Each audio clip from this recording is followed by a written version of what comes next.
ಅದೆಷ್ಟೋ ದೇವಾಲಯಗಳು, ರಾಜರ ಕೋಟೆಗಳು ಕಣ್ಮರೆಯಾಗುತ್ತಿವೆ. ಅವೆಲ್ಲನ ಹುಡುಕಿ ನಿಮ್ಮ ಕಣ್ಣು ಮುಂದೆ ತರುವುದು ನನ್ನ ಪ್ರಯತ್ನಗಳು ನಿರಂತರವಾಗಿ ಸಾಗ್ತದೆ. ಅದೇ ತರ ನನ್ನ ಕಣ್ಣಿಗೆ ಬಿದ್ದಿದ್ದು ನಮ್ಮ ಬೀದರ್ ಹುಮ್ನಾಬಾದ ತಾಲೂಕಿನ ಜಲಸಿಂಗಿ ಗ್ರಾಮದಲ್ಲಿ ಬರುವ 11ನೇ ಶತಮಾನ ದೇವಾಲಯ. ಈ ಒಂದು ದೇವಾಲಯದ ಇತಿಹಾಸ ಕೇಳುತ್ತಾ ಹೋದಾಗ ಈ ಒಂದು ದೇವಾಲಯವು ಕಟ್ಟಿಸಿದ್ದು ಕಲ್ಯಾಣಿ ಚಾಳುಕ್ಯರ ಕಾಲದ 6ನೇ ವಿಕ್ರಮಾದಿತ್ಯ ಅಂತ ಹೇಳ್ತಾರೆ. ಇವನ ಆಳ್ವಿಕೆ ಬಂದ್ಬಿಟ್ಟು ಕ್ರಿಸ್ತಶಕ 1076ರಿಂದ 1126ರವರೆಗೆ ಆಳ್ವಿಕೆ ಮಾಡ್ತಾನೆ. 6ನೇ ವಿಕ್ರಮಾದಿತ್ಯನು ಈ ಒಂದು ದೇವಾಲಯನ ಕಟ್ಟಿಸಾನ ಅಂತ ಹೇಳ್ತಾರೆ.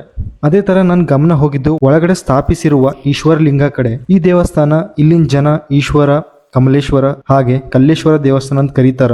ನನಗೆ ರೋಮಾಂಚನ ಏನ್ ಅನಿಸಿದಂದ್ರೆ ಇಲ್ಲಿನ ಶಿಲಾಕೃತಿಗಳು, ಮೂರ್ತಿಗಳು ನಾವು ನೋಡಬಹುದು. ಮತ್ತೊಂದು ಅದ್ಭುತ ಏನಂದ್ರೆ ಕೆಲವೊಂದು ಮೂರ್ತಿಗಳನ್ನು ಕೆತ್ತನೆ ಮಾಡಿದರೆ ಅದರಲ್ಲಿ ನಾವು ನೋಡಬಹುದು ಶಾಸನ ಸುಂದರಿ ಈ ಕಲಾಮೂರ್ತಿಯನ್ನು ನೋಡಬಹುದು. ಆ ಒಂದು ಶಾಸನದ ಮೇಲೆ 6ನೇ ವಿಕ್ರಮಾದಿತ್ಯನನ್ನು ವರ್ಣಿಸಲಾಗಿದೆ ಅಂತ ಹೇಳ್ತಾರೆ. ಇದೇ ತರಹದ ಕೆಲವೊಂದು ದೇವಾಲಯಗಳು ನಶಿಸಿ ಹೋಗುತ್ತಿವೆ. ಇಂತಹ ಪ್ರಾಚೀನ ಕಾಲದ ದೇವಾಲಯಗಳು ಕಾಪಾಡುವುದು ನಿಮ್ಮೆಲ್ಲರ ಕೈಯಲ್ಲಿದೆ. ನಿಮ್ ಕಡೆ ಯಾವ್ದಾದ್ರು ಈ ತರದ ಸ್ಥಳ ಇದ್ರೆ ಕಮೆಂಟ್ ಮಾಡಿ, ಶೇರ್ ಮಾಡಿ, ಹಿಂಗೆ ಫಾಲೋ ಮಾಡಿ.